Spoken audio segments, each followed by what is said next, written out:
நான் சட்டத்தரணி சுல்தான் ஜம்சீர். ஒரு தனிநபர் தண்ட கையிருப்புல, உதாரணத்துக்கு தண்ட வீட்டுல எவ்வளவு பெட்ரோல் வைத்திருக்கலாம் அப்படின்றத தற்போது இருக்கிற பெட்ரோல் நெருக்கடியை அடிப்படையா வச்சு நம்ம பார்க்கலாம். இலங்கையில் உள்ள பெட்ரோலியம் தொடர்பான 3 முக்கியமான சட்டங்களை அடிப்படையாக வைத்துதான் நாங்கள் இதை பார்க்க போறோம். அந்த வகையில் முதலாவது சட்டம் பெட்ரோலியம் ஆர்டினன்ஸ், இரண்டாவது சட்டம் செலோன் பெட்ரோலியம் கார்ப்பரேஷன் ஆக்ட், மூன்றாவது சட்டம் petroleum products special provision act.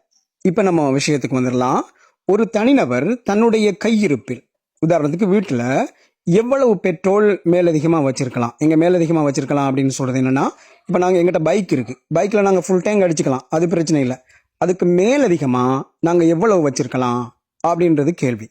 அதுக்கான விடையை நம்ம பார்த்தோம்னா 2 முக்கியமான விஷயங்கள் இருக்கு. ஒன்று, இலங்கையுடைய நிரந்தரமான சட்ட ஏற்பாடுகள்.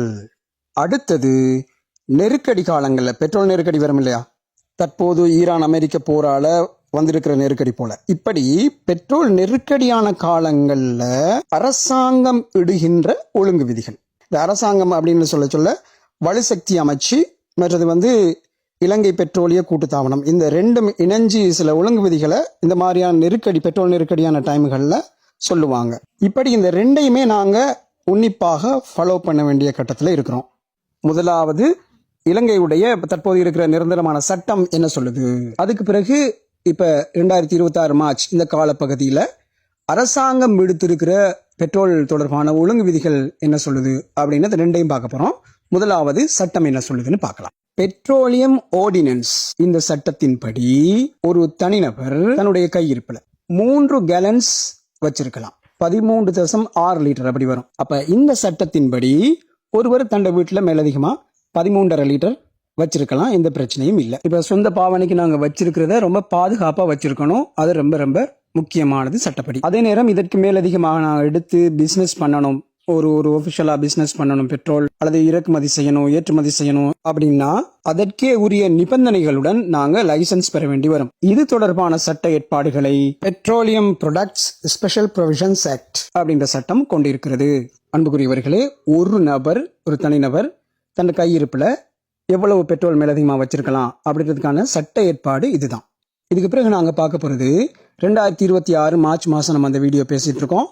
இந்த நேரத்துல அரசாங்கம் வெளியிட்டிருக்கிற ஒழுங்கு விதிகள் என்ன, நம்ம அதையும் ஃபாலோ பண்ணணும். ஏன்னா இது ஒரு நெருக்கடியான, பெட்ரோல் நெருக்கடியான ஒரு காலகட்டத்தில் நம்ம வாழ்ந்துட்டு இருக்கோம்.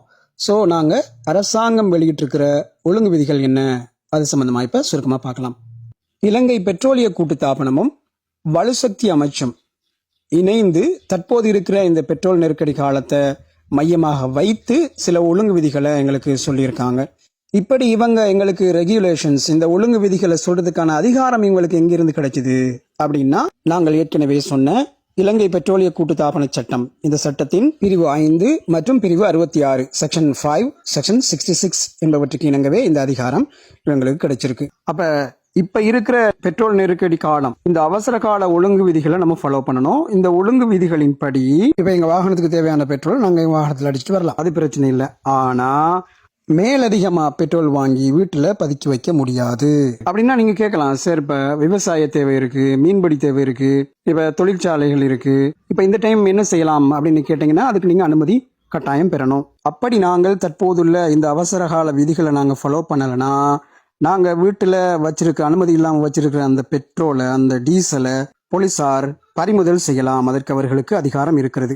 அல்லது எங்களுக்கு எதிராக சட்ட நடவடிக்கை எடுக்கலாம், அபராதம் விதிக்கலாம், அல்லது சில நேரங்களில் சிறை தண்டனை வரை வழங்கப்படலாம். அப்ப நாங்க புரிஞ்சுக்கணும் எப்படின்னா, சாதாரண நிலைகள்ல இருக்கிறது போல பெட்ரோல் நெருக்கடியான காலங்கள்ல நாங்க செயற்பட முடியாது.